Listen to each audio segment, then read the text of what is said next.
हम बात अगर जब करेंगे तो हमको सबसे पहले फलन की पहचान करना आना चाहिए।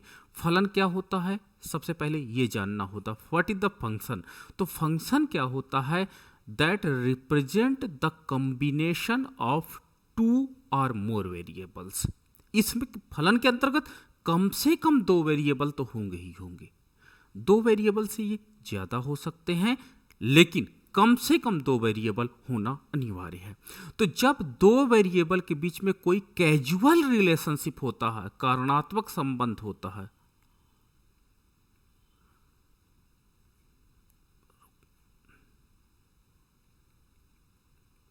कारणात्मक संबंध होता है, तो इस कैजुअल रिलेशनशिप को, जब दो वेरिएबल के मध्य में कोई कारणात्मक संबंध होता है तो उसे हम लोग फलन कहते हैं।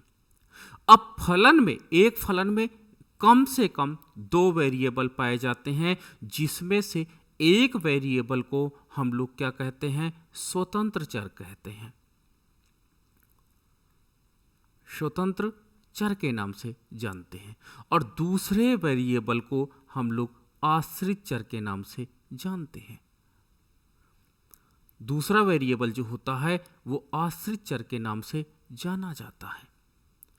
अब इन दो वेरिएबल की पहचान आपको पूरे इकोनॉमिक्स में करना बहुत इंपॉर्टेंट होता है। स्वतंत्र चर वो चर होता है जिसका मान ऑटोमेटिकली चेंज होता है, स्वतंत्र रूप से परिवर्तित होता है, रूप से परिवर्तित होता रहता है। जैसे समय, ठीक है, समय क्या होता है? वो किसी पे निर्भर नहीं करता है, समय ऑटोमेटिकली चेंज होता रहता है। ठीक है, तो उस प्रकार के चर को हम लोग क्या कहते हैं? स्वतंत्र चर की संज्ञा देते हैं। और दूसरा जो हमारे पास वेरिएबल होता है, उस वेरिएबल को हम लोग आश्रित चर कहते हैं, और इसे हम लोग डिपेंडेंट वेरिएबल के नाम से जानते हैं। और डिपेंडेंट वेरिएबल वो वेरिएबल होता है जो स्वतंत्र चर पर जिसका मान आश्रित रहता है। ठीक है, अब क्या होता है? एक देखिए फलन की, आप देखिए पहचान करिए और उसमें निकालिए कि कौन स्वतंत्र है और कौन आश्रित है। मैं कह रहा हूं कि एक बाजार में जो डिमांड होती है, डिमांड डिपेंड कर रही है किस पर? प्राइस पर डिपेंड कर रही है। तो प्राइस हमारा क्या हो जाएगा? इंडिपेंडेंट वेरिएबल हो जाएगा, IV के नाम से जाना जाएगा, क्योंकि प्राइस में परिवर्तन स्वतंत्र रूप से होता है एक निश्चित दिए गए समय के अंतर्गत। और जो डिमांड होती है बाजार की, वो डिमांड आपकी किस पे डिपेंड करती है? प्राइस ऑफ कमोडिटी पर। तो डिमांड को हम लोग डिपेंडेंट वेरिएबल के नाम से जानते हैं। ठीक है, ये आवश्यक नहीं कि देखिए प्राइस को हमने यहां स्वतंत्र चर माना, लेकिन प्राइस भी कहीं ना कहीं डिटरमाइन होता है अदर वेरिएबल से। लेकिन यहां का जो कैजुअल रिलेशनशिप है, यहां के कैजुअल रिलेशनशिप के अंतर्गत हमने ये देखा कि जो मूल्य होता है वो स्वतंत्र चर पाया जाता है, तथा जो उसकी डिमांड होती है वो आपका डिपेंडेंट वेरिएबल के नाम से जाना जाता है। वहीं एक व्यक्ति है, ठीक है, वर्किंग आवर एक वेरिएबल है, काम करने के घंटे वर्किंग आवर, और डिपेंड करता है उसकी इनकम। अब इन दोनों के बीच में क्या संबंध है? वर्किंग आवर क्या होता है? इंडिपेंडेंट वेरिएबल है। काम करने के घंटे उसके इंडिपेंडेंट वेरिएबल हैं, और जब काम करने के घंटे बढ़ेंगे तो निश्चित रूप से हम देखते हैं कि उसकी इनकम बढ़ती चली जाएगी। तो जो आपके पास वर्किंग आवर है वो इंडिपेंडेंट वेरिएबल हो जाता है, और जो आपके पास इनकम है वो डिपेंडेंट वेरिएबल के नाम से जाना जाता है। तो इस प्रकार एक फंक्शनल रिलेशनशिप के अंतर्गत कम से कम दो वेरिएबल होते हैं, और इन दोनों वेरिएबल में एक वेरिएबल आपका स्वतंत्र चर होता है तथा दूसरा आपका आश्रित चर के रूप में जाना जाता है। तो मैथमेटिकल इकोनॉमिक्स में सबसे पहले आपको फलन जानना बहुत इंपॉर्टेंट होता है कि what is the function, function क्या होता है। ठीक है, तो function that represent the combination of two variable, ये दो वेरिएबल का रिप्रेजेंट करता है, जिसमें से एक वेरिएबल आपका स्वतंत्र चर होता है तथा दूसरा वेरिएबल आपका आश्रित चर होता है। तो इन्हें हम लोग फलन कहते हैं। अब फलन कई प्रकार के होते हैं, ठीक है, कई प्रकार के होते हैं फलन, उनको हम लोग आगे देखेंगे, समझेंगे। लेकिन कभी कभी हमको ऐसे भी समीकरण मिले हैं, इक्वेशन मिले हैं, जैसे x plus y equal to 20। ये देखो एक प्रकार का समीकरण है, इसको हम फलन में कन्वर्ट कर सकते हैं, बट हमें नहीं पता है कि कौन सा वेरिएबल स्वतंत्र चर है और कौन सा वेरिएबल आश्रित चर है। तो इस प्रकार के फलन को हम लोग साइमल्टेनियस फंक्शन के नाम से जानते हैं। जब आपको ये डिसाइड करना मुश्किल हो जाए कि कौन सा फलन स्वतंत्र चर है और कौन सा फलन आश्रित चर है, तो उस फलन को हम लोग क्या कहते हैं? उस फलन को हम लोग साइमल्टेनियस इक्वेशन के नाम से जानते हैं। लेकिन वास्तव में जो आपके बेसिक मैथमेटिक्स होती है, बेसिक मैथमेटिक्स में फलन को आप y equal to function of x के रूप में रिप्रेजेंट करते हैं। y is the function of x के रूप में रिप्रेजेंट किया जाता है। और यहाँ पर y equal to function of x के रूप में रिप्रेजेंट करने में यहाँ पर अगर x में कोई परिवर्तन आता है, x में कोई परिवर्तन आता है, तो उसके परिणाम स्वरूप y में या तो धनात्मक परिवर्तन दिखाई पड़ेगा, या तो ऋणात्मक परिवर्तन दिखाई पड़ेगा, या तो न्यूट्रल चेंजेस दिखाई पड़ेंगे। 3 प्रकार के चेंजेस आपको देख सकते हो, ठीक है, या तो धनात्मक, या तो ऋणात्मक, या तो शून्यात्मक। कभी कभी ऐसा होता है कि x में कोई परिवर्तन धनात्मक होता है बट y में कोई परिवर्तन नहीं दिखाई पड़ता। तो अगर आपका x में परिवर्तन पॉजिटिव हो, y में भी परिवर्तन पॉजिटिव हो, तो इस प्रकार के फलन को हम लोग धनात्मक फलन की संज्ञा देते हैं, पॉजिटिव फंक्शन कहलाते हैं, ठीक है। जब आपके स्वतंत्र चर, देखिए हरदम स्वतंत्र चर क्या होता है, दाहिनी साइड लिखा जाता है y the function of x है, और ये f क्या होता है, that representing the functional relationship को रिप्रेजेंट करता है। और जो आपका x है, ये x आपको क्या करता है, स्वतंत्र चर को रिप्रेजेंट करता है, तथा y आपके आश्रित चर को बताता है, ठीक है। तो इसमें आप ये देख सकते हो कि अगर x में कोई परिवर्तन धनात्मक हो रहा है और y में भी परिवर्तन अगर आपको धनात्मक होता है, तो इस प्रकार के फलन को हम लोग क्या कहेंगे, धनात्मक फलन की संज्ञा देंगे। ये पॉइंट आप याद रखना कि ये पॉजिटिव फंक्शनल रिलेशनशिप है, धनात्मक फलन या धनात्मक सहसंबंध भी आप कह सकते हो। दूसरा, अगर x में परिवर्तन धनात्मक हो, x में परिवर्तन पॉजिटिव हो, बट y में परिवर्तन निगेटिव हो, तो इसे हम लोग ऋणात्मक फलन की संज्ञा देंगे, ऋणात्मक फलन कहेंगे, ठीक है। निगेटिव फंक्शनल रिलेशनशिप के नाम से ये जाना जाएगा। और तीसरा आपके पास क्या होता है कि जब x में परिवर्तन धनात्मक हो लेकिन y में कोई चेंज ना हो, जीरो चेंज है, तो इसे हम लोग क्या कहेंगे, शून्यात्मक फलन की संज्ञा दी जाती है। तो ये हम शून्यात्मक फलन की संज्ञा के अंतर्गत इसको लाते हैं, ठीक है। तो बेसिकली आपने क्या सीखा कि जो फंक्शन होते हैं वो 3 प्रकार के होते हैं, धनात्मक या तो एक आपको मिलेगा अर्थशास्त्र में फलन, या तो ऋणात्मक फलन मिलेगा, या तो शून्यात्मक फलन मिलेगा। इन 3 फलनों के अलावा अन्य कोई फलन आपको अर्थशास्त्र में नहीं मिलने वाले हैं। अब चलिए इन फलन को रिप्रेजेंटेशन कैसे किया जाता है, इन फलन को हम देखते कैसे हैं। तो सबसे पहले क्या होता है कि मैं बात करता हूं, पहला नंबर है धनात्मक फलन की मैं बात करने जा रहा हूं, पॉजिटिव फंक्शन की मैं बात कर रहा हूं, धनात्मक फलन की बात कर रहा हूं। तो पॉजिटिव जो फलन है, पॉजिटिव फंक्शन है, पॉजिटिव फंक्शन में क्या होता है कि आपका यहां पर देख सकते हो कि y equal to function of x होता है, और suppose that y equal to 2x plus 20। तो ये जो आपका फलन है ये आपका पॉजिटिव फंक्शन है। कैसे पॉजिटिव फंक्शन है देख लेते हैं। देखो यहां पर जो स्वतंत्र चर है इसके पहले धन है, पॉजिटिव है, कोई सिंबल नहीं लगा होता तो हम धन मान लेते हैं, और यहां पर y के पहले कोई सिंबल नहीं तो पॉजिटिव मान लेते हैं।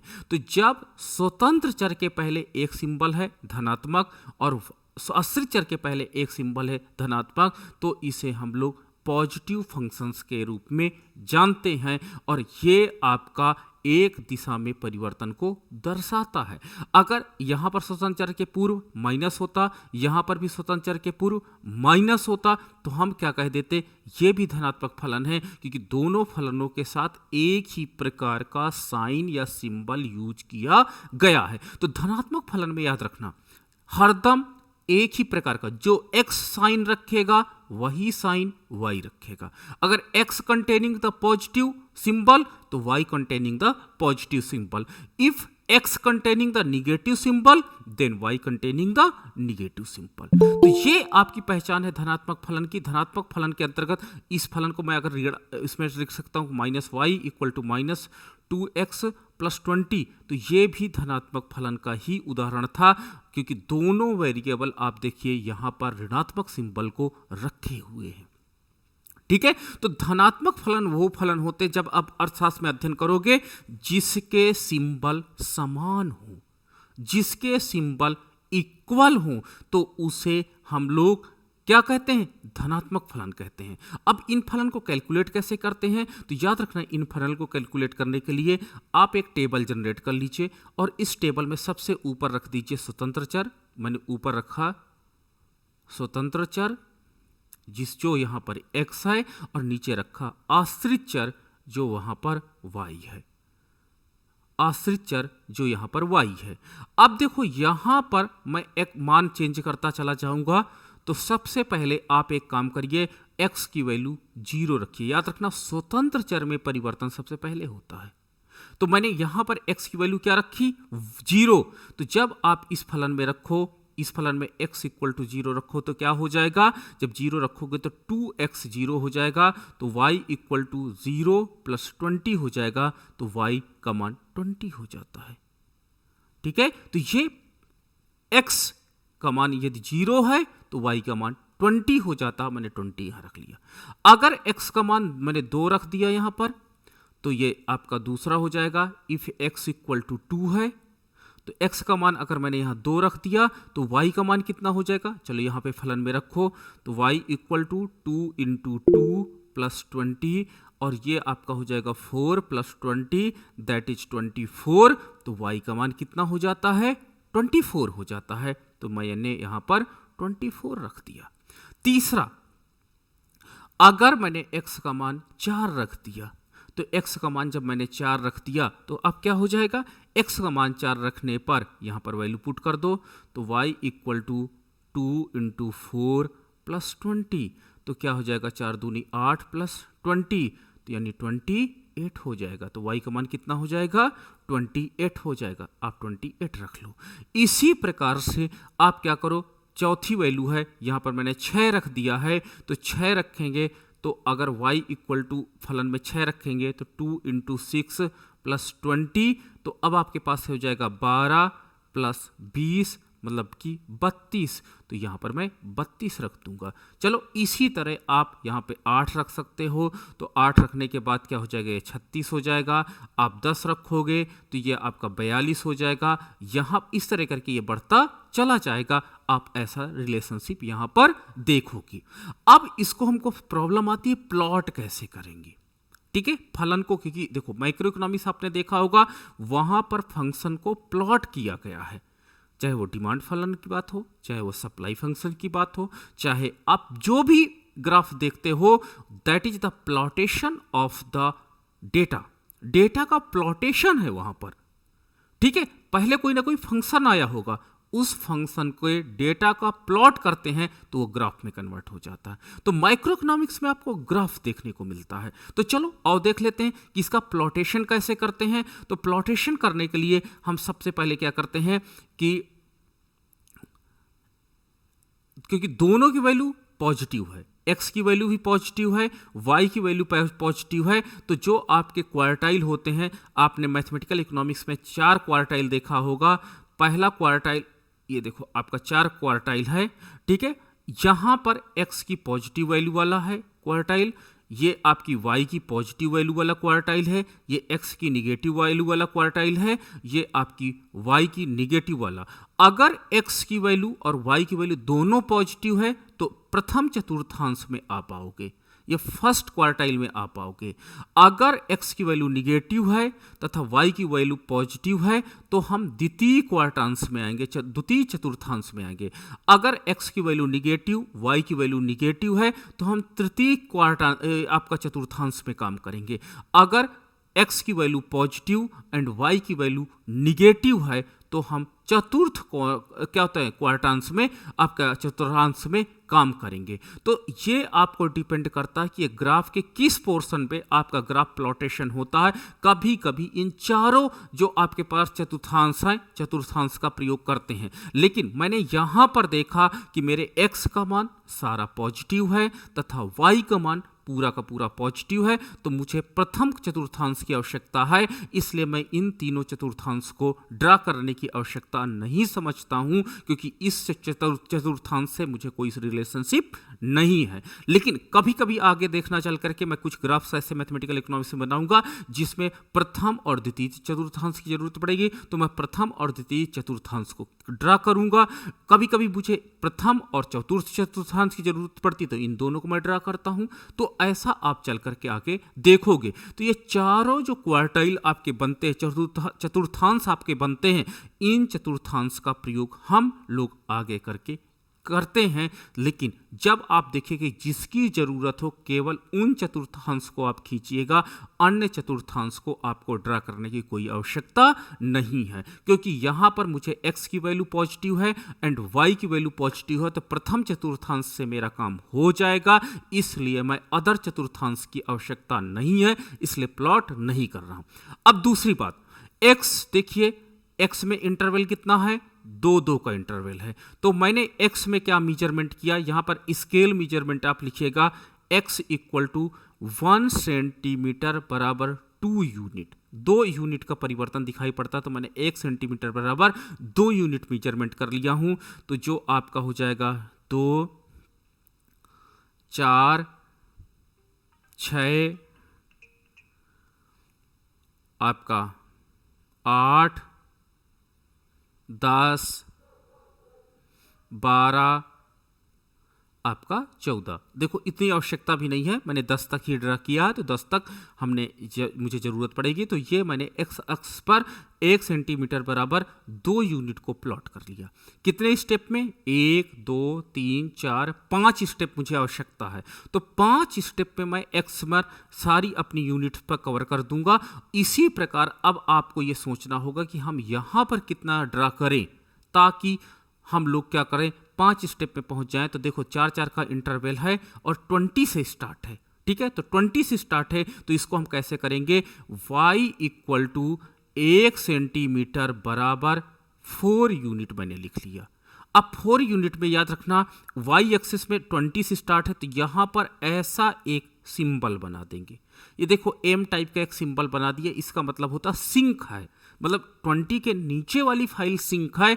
उसको हमने स्टार्ट कहाँ से किया है, हमने 20 से स्टार्ट किया है। तो 20 हमने यहाँ लिखा, 20 के नीचे वाला जैसे 4, 8, 12 ये सब नीचे सिंक है और वो हमको आवश्यकता नहीं है, इसलिए हमने ऐसे बना दिया। अगर यही काम मैं x एक्सिस में करता तो ऐसे सिंबल बना देता, ठीक है। तो ये सिंबल ये बता रहा है कि 20 के नीचे की हमको नीड्स नहीं थी डेटा की प्लॉटेशन में, इसलिए हमने उसको ये बना दिया कि उसके नीचे का मेजरमेंट इसके लिए यहाँ दबा हुआ है, ठीक है। 20, 24, 4-4 का इंटरवल में माना है यूनिट का, 26, 28, 32, 36, 40 और 44।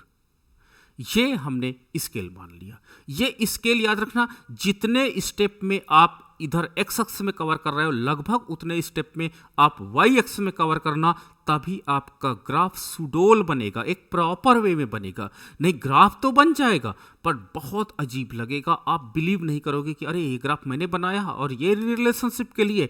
तो याद रखना जितने स्टेप में हम स्वतंत्र चर के साथ चलते हैं, कितने स्टेप में हम चलते हैं, 1, 2, 3, 4, 5, 6 स्टेप के साथ चलते हैं, तो कोशिश करिए कि 6 स्टेप में आप इस रेंज को भी कवर कर सकें, आश्रित चर वाले रेंज को भी कवर कर सकें। ये बहुत इंपॉर्टेंट होता है, बच्चों में यही गड़बड़ी होती है। अब जैसे 20 आया तो ये कहाँ से प्लॉट करेंगे, वो प्लॉट करना चालू करेंगे 4 8 पर, अब ये 20 कहीं यहाँ के ऊपर स्टार्ट होगा, अब आपके ग्राफ में आएगा नहीं, आप परेशान रहोगे, अरे सर ने तो ऐसे बता दिया था।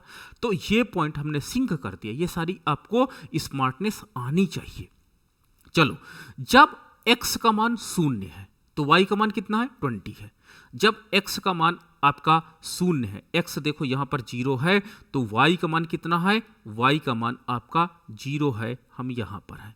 ठीक है, इस पॉइंट का नाम मैंने a दे दिया है। ठीक है, a दे दिया है, इस कॉम्बिनेशन को मैंने a दे दिया। अब b कॉम्बिनेशन क्या है, ये b कॉम्बिनेशन है। b कॉम्बिनेशन क्या कहता है, 224 का है। तो b कॉम्बिनेशन आपका 224 है। जब x का मान, पहले x पे आप आओगे, x पर, तो x के साथ 224, कहीं पर मेरा ये b कॉम्बिनेशन मिल जाता है। फिर उसी प्रकार आते हैं c कॉम्बिनेशन पर, आते हैं c कॉम्बिनेशन पर, आते 4 28 पर, 4 और 28 पर। फिर आपका अगला कॉम्बिनेशन क्या है, 6 32 का है, 6 32 का है। फिर 8 36 का है। फिर 10 40 का है। फिर 12 44 का है। और इनको आप फ्री हैंड से मिला दीजिए। फ्री हैंड से मिलाने के बाद आपको देखिएगा एक सीधी रेखा प्राप्त होगी। ठीक है, तो इसे हम लोग लीनियर फंक्शन कहते हैं। कौन सा फंक्शन, रैखिक फलन कहते हैं। रैखिक फलन के नाम से यह जाना जाता है। रैखिक फलन जब आपका y equal to 2x plus 20 है, जब x की पावर 1 हो तथा y की पावर 1 हो, यानी स्वतंत्र एवं आश्रित चर दोनों की घात यदि इकाई के बराबर हो तो रैखिक फलन कहेंगे। और इसको ग्राफ को प्लॉट करने पर हमें एक रेखा प्राप्त होगी, एक लाइन प्राप्त हो जाएगी।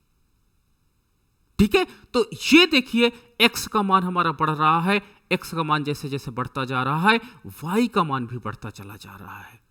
तो इसे हम लोग क्या कहते हैं, ग्राफ का रेखा चित्रीय निरूपण के नाम से भी जानते हैं।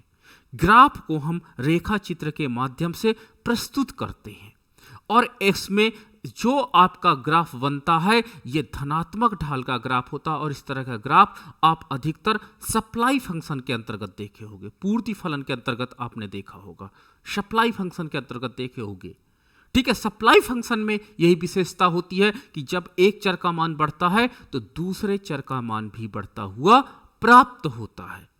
तो ये रैखिक फलन की एक विशेषता होती है कि जिसमें x की पावर तथा y की पावर दोनों एक एक होती है। तो उससे प्लॉट करने के बाद हमें रेखा चित्र ही मिलती है, और जो रेखा चित्र मिलती है वो रैखिक होता है, लीनियर होता है। That is very important for you.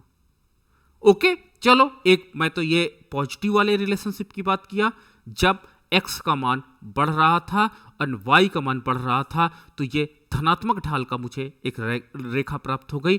अब मान लीजिए मेरे पास कोई ऐसा फलन है y इक्वल टू, मान लेते हैं -3x प्लस 10 है, सपोज दैट ये एक फलन है।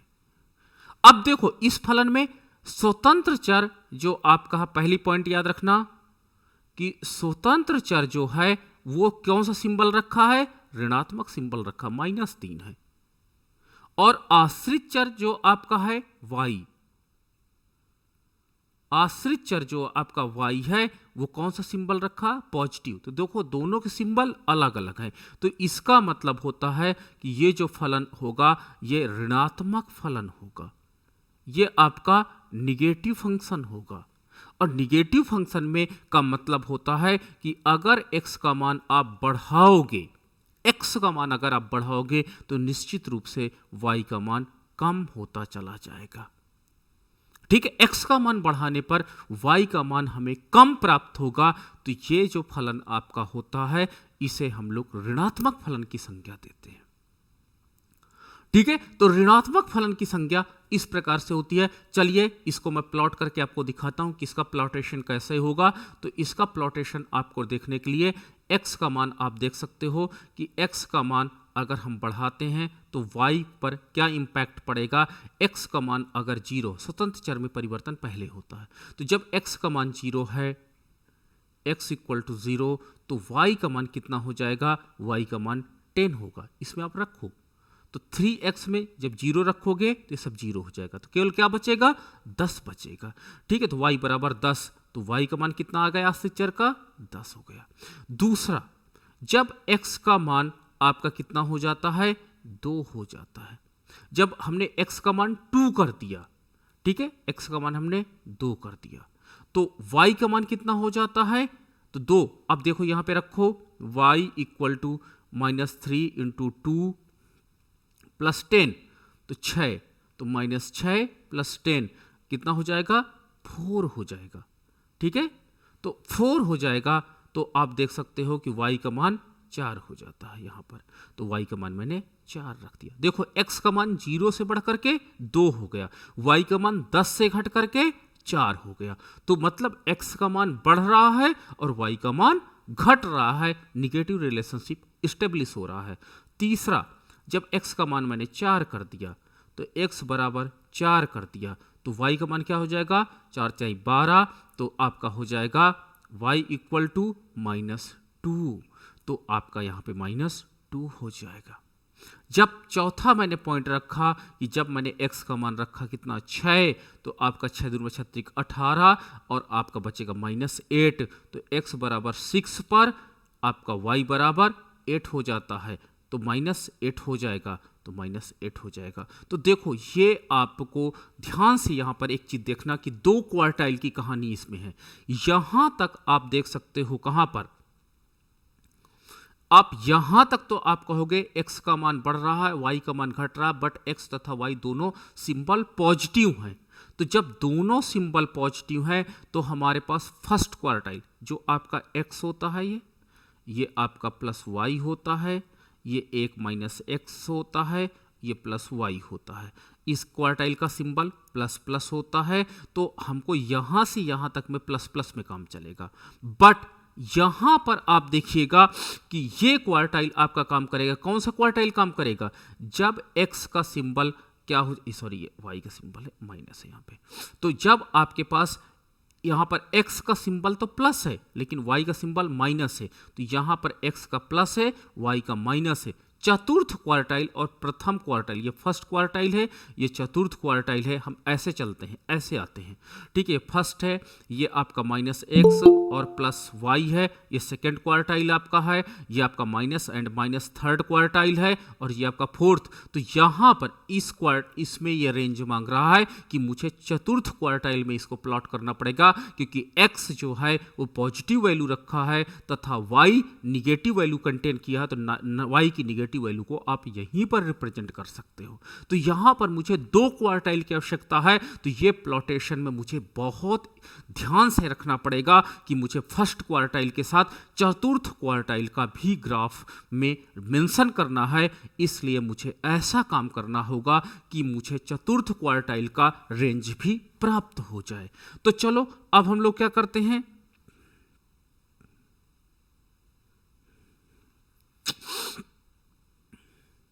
चलो देखो, तो हमने क्या किया कि लाते हैं, सॉरी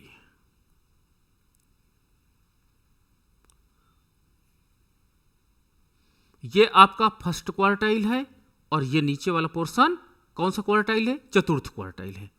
ओ एक्स है, ये आपका पॉजिटिव x है, एंड ये आपका पॉजिटिव y है, ये आपका निगेटिव y है। अब हम लोग क्या करते हैं, चलो प्लॉट करते हैं। तो x का मान जब 0 है तो y का मान, अब देखो इस पहले मेजरमेंट स्केल बना लो। मेजरमेंट स्केल x बराबर 1 सेंटीमीटर बराबर 2 यूनिट, तो यहीं पर लिख लेते हैं x में 1 सेंटीमीटर बराबर 2 यूनिट। ठीक है, y में क्या है, y में लिखते हैं कि 1 सेंटीमीटर बराबर कितना है, 10 से 4 यानी 6 का अंतर हुआ। फिर 6 का अंतर हुआ तो यानी 6 का कर लेते हैं कि 1 सेंटीमीटर बराबर 6 यूनिट। ठीक है, चलो अब हम लोग क्या करते हैं कि यहाँ पहले x का कर लेते हैं, तो ये आपका 2 हो जाएगा, ये आपका 4 हो जाएगा, ये 6 हो जाएगा, ये 8 हो जाएगा, ये 10 हो जाएगा, ये 12 हो जाएगा। ठीक है, अब यहाँ पर चलते हैं तो ये आपका 6 हो जाएगा, पॉजिटिव 6 है, पॉजिटिव 6 है क्योंकि पॉजिटिव हम एक्सेस पे चल रहे हैं। ये आपका 12 हो जाएगा, ये आपका 18 हो जाएगा, ये आपका 24 हो जाएगा। इसी तरह -6 -12 -18 मैंने माइनस एक्सेस को भी हमने ले लिया नीचे इस तरह। चलो अब क्या होता, हमने स्केल को क्या किया, स्केल को हमने बना लिया है। अब उसको स्केल को बनाने के बाद